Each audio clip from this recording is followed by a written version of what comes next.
In course of my discussion relating to the source material of my study, I have already referred about the Baburnama. It is the memoirs of Babur or autobiography of Babur, which is also known as Tujuki Babri or Wakati Babri.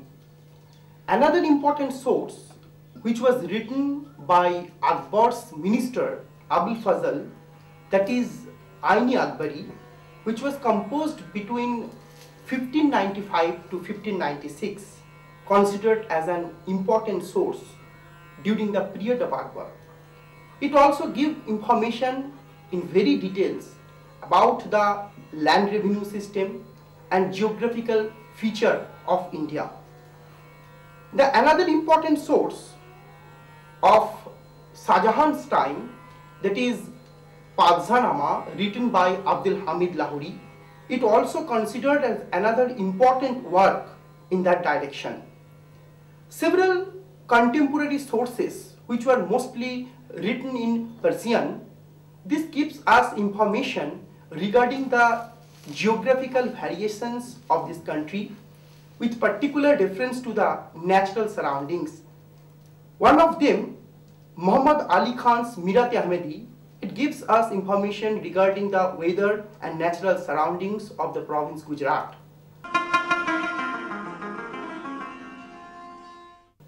The travelers who came to India from the 17th century onwards has left different accounts which gives us several information. Bernier's account in this regard is an unique example. Bernier, who himself a physician who travelled the different cities of India, has left a very vivid account about the nature and its surroundings of the Indian towns. It would be better to start our journey with the environmental history of the Mughal, focusing on 2 points.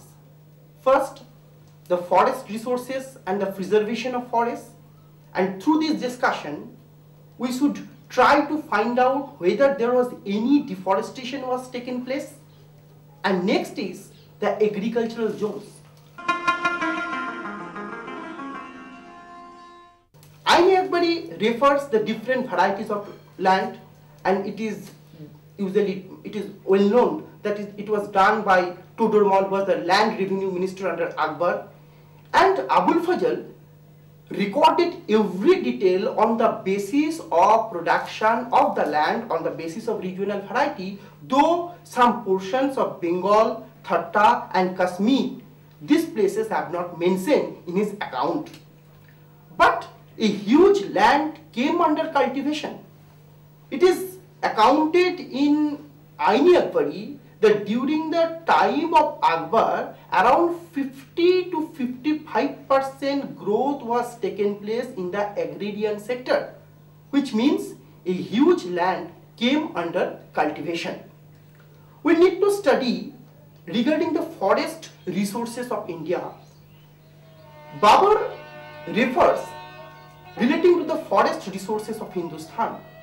In his memoir, Babur mentioned that Hindustan, that is India, was thickly forested.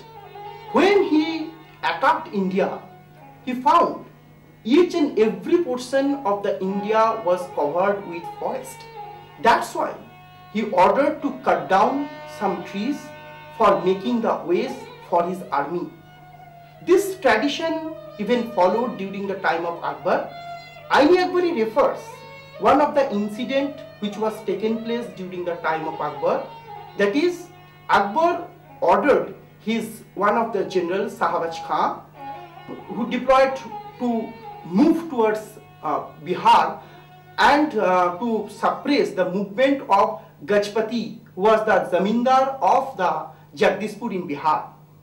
In this account, Aini Akbari refers that in the region of Bihar there was a dense forest, and Sahabaj Khan took 2 months, only 2 months, to cut the forest, and after cutting the trees he made the ways clean, and thereafter they entered into the Jagdishpur. So this type of accounts are available in this regard.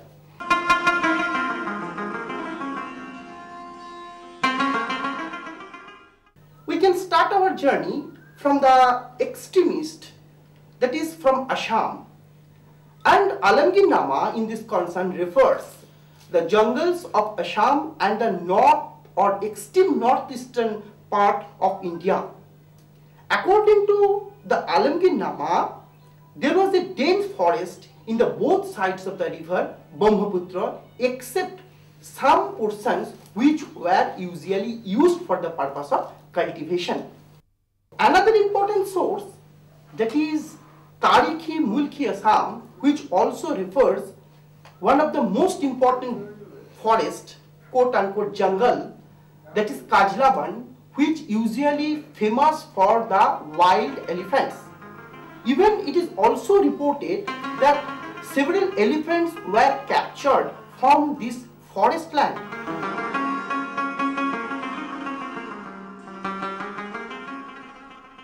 Bengal is concerned, Bengal was famous for his dense forest. Reynolds' Bengal Atlas 1781 given some information regarding the Bengal's forest resources. Apart from that, several contemporary Bengali literary sources provided some information in this regard. One of the most remarkable source, that is Mukundaram Chakrabarty's Kobi King Kanchundi. It refers the different forest region of Bengal, and also it refers regarding the different varieties of forest of Bengal. And most important thing is that the different parts of Bengal like Coach Bihar, Sarkar, Ghoraghar and some portion of the Sylhet, these all areas were covered with forests. Another information is in this concern, that is the delta of Bengal, that is the Sundarban region. It was very rich forest region, and Sundarban was famous for wild elephants. Abul Fazl informed that during the time of Akbar, several wild elephants were captured from this forest, and it may possible that this wild elephant were introduced in this forest by the local chieftains or the rajas. Here we need to study the another aspect relating to our discussion, that is who were particularly the owner of the forest land. Because we have already seen that this forest were under the state, but the state was not directly controlled over the forest, because local chieftains, rajas, jamindars, they have their control over the forest.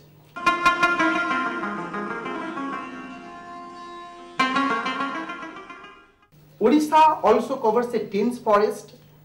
The most important account in this work is that during the Shahjahan's period, it was written, that is Abdul Hamid Lahori's Padsanama. Lahori mentioned that in the southeastern part of the district Ganjam, there were 75 miles dense forest in Odisha. Hamilton record, which is roughly from 18th century, it is the 18th century document, gives us several information, the forest area which were among the sites of the river sites and some extent in Balasore. There was thick forest area in the Tarai or the Himalayan foot. There are some other references relating to the forest resources in Rohilkhand also. The most extensive unbroken forest within the India in the Mughal times was indeed in central India. Irfan Habib referred this forest, quote, Great Central Indian Forest, unquote. It covers the different areas, the extensive forest land stretching from Balasore between Mahanadi and Godavari, and Jharkhand between Son and the river Mahanadi. The most interesting account in this regard that the elephant was found in this forest, that means the wild elephant, as I stated earlier, and this elephant were introduced by the local rulers as Bengal. We need to study that the different aspects of the economic perspective of the Mughal forest, several major products included firewood, timber, charcoal, which were used in the domestic life. Apart from that, bamboo, gamlek, beeswax, wild skill, musk, these were all the forest products. The most important and the major forest product which had some commercial value, that is timber and firewood.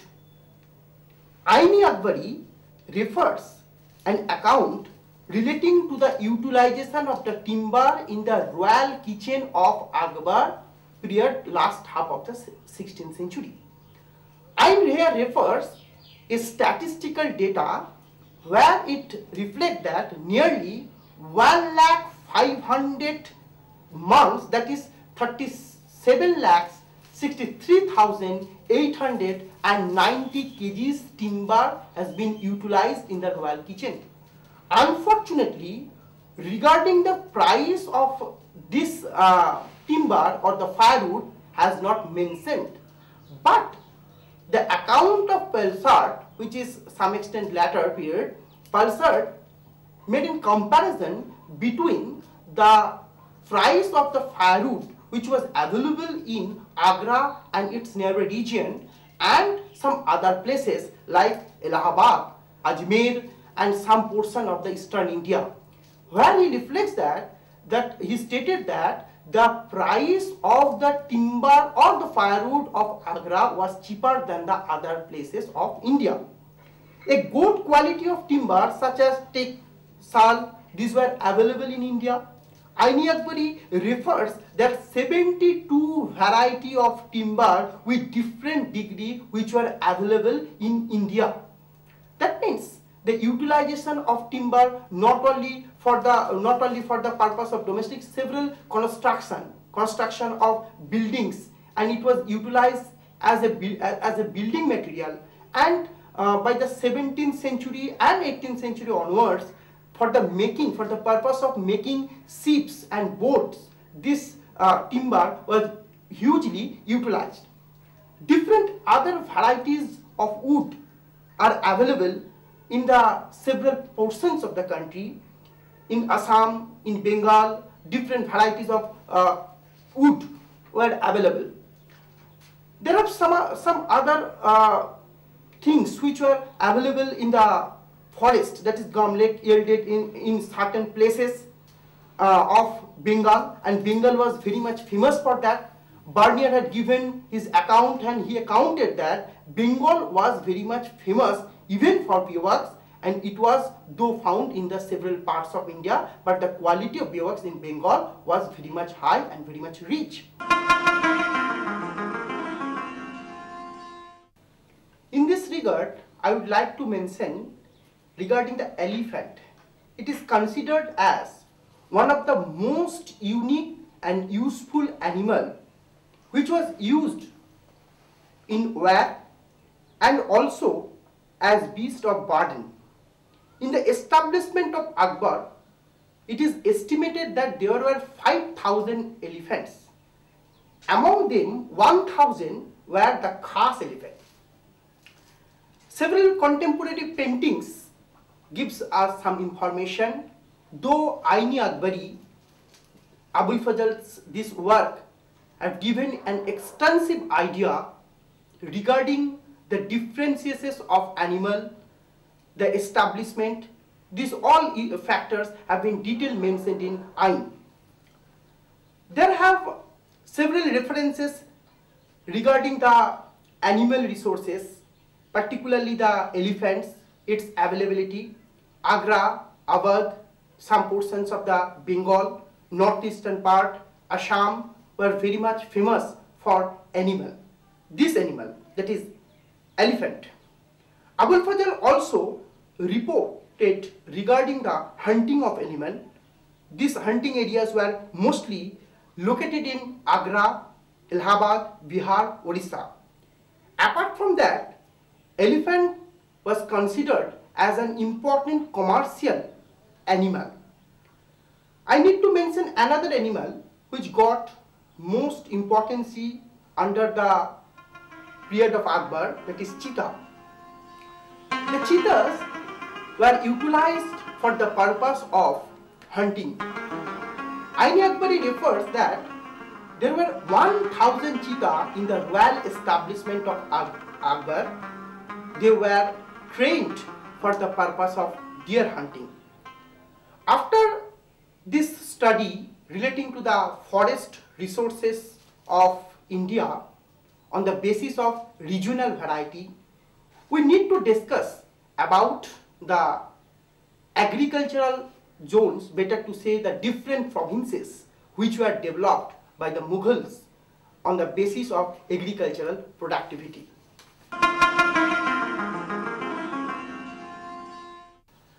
The economic structure of the Mughal Empire was based on agricultural production, and it is well known and well evident factor.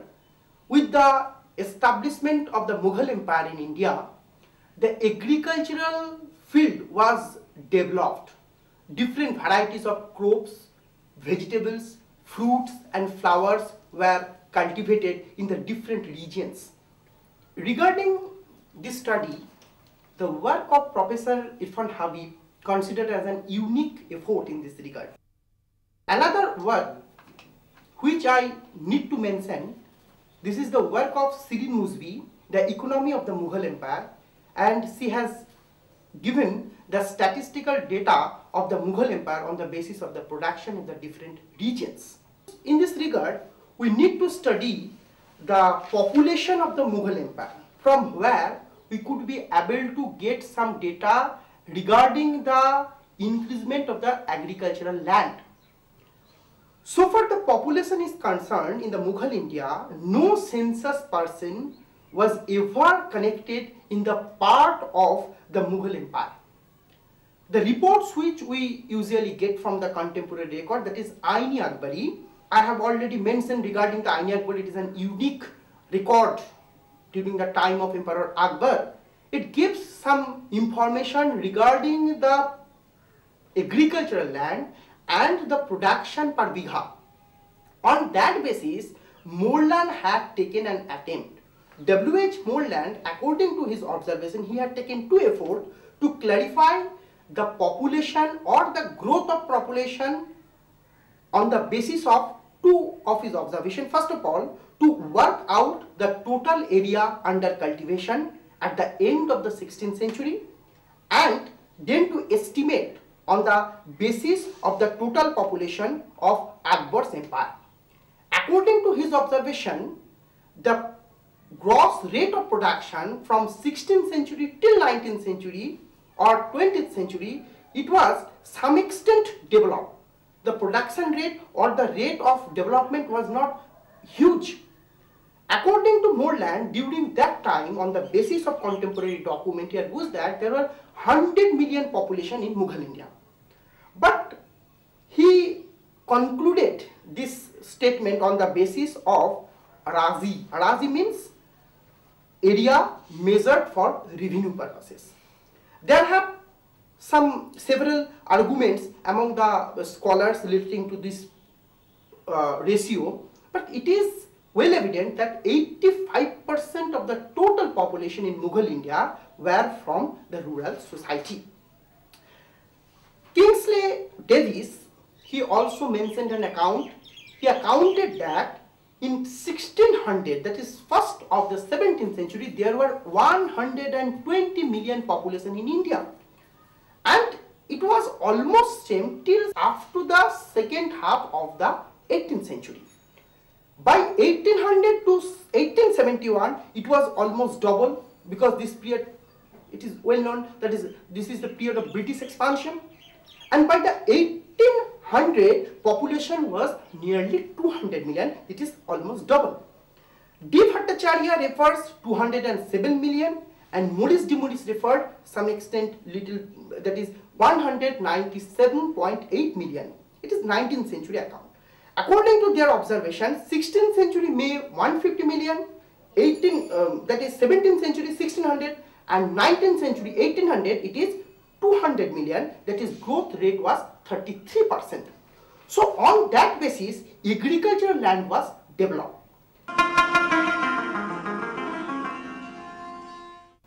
Another important aspect in this regard I need to mention, that is the gardens of the Mughal, because these gardens are closely related to the environmental context of our study, because different types of garden were introduced for the first time in India by the Mughals. Babur introduced the Charbagh system. Though Babur's rule was not very long in India, he ruled only for 4 years. He was, most of his time, he was engaged for political consolidation of his empire. But Babur laid the first stone towards the gardening in India, that is Charbagh system was introduced, that is fourfold gardening system. And this tradition was continued by Akbar during the time of Jahangir and during the time of Shah Jahan. It got its ultimate climax. Jahangir put more concentration for making gardens in the different parts of India, in Kashmir, in Lahore. Even the gardens in Agra were also considered one of the major important aspects. The gardens have some social impact. Several contemporary Mughal paintings shows the social impact of the Mughal gardens. Several fruits and flowers were produced in India. Several flowers were also introduced in India by the Mughal as a result of their gardening. The most important account regarding the gardening, the water management system of the Mughal gardens. W.S. Siddiqui works in this regard considered most attention. The most important aspect of the Mughal garden, that what was the perspective for constructing the gardens. The purpose was only to decorate the palaces or buildings, or some extent different. Obviously, the purpose of the gardening some extent to beautificate the palaces and the buildings, but not. It is altogether some extent different, because the environment of the northern India, apart from the Kashmir, northern India was hot and humid. To keep the palaces cool and eco-friendly, for that purpose, the Mughal initiated to build up the several gardens inside and outside the palaces.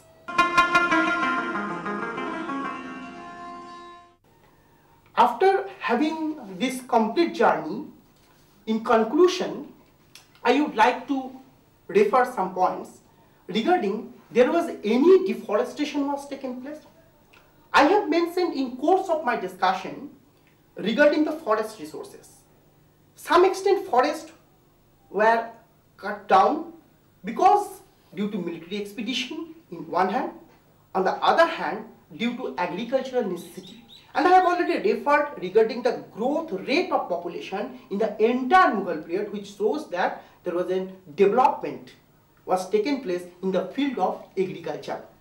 But although the environmental balance was not disturbed in Mughal India as it was disturbed with the establishment of the colonial rule, Mughal were very much nearer to the environment. They preserved the principle of Islam. According to Hadith, Islam is a religion of nature. So they maintained this idea. And after the Mughals, when by the mid of the 18th century, the colonial rule began to establish in India, and throughout the 19th centuries, what kind of forest policy were taken by the Britishers, this makes a problem towards environment, towards society. And although there was a balance between nature and empire and common man, and through this entire journey, through this entire environmental journey, we can conclude that Mughal India was enough conscious regarding the forest resources, regarding the agricultural zone, regarding the environment. It was a great history that they preserved their environment very smoothly.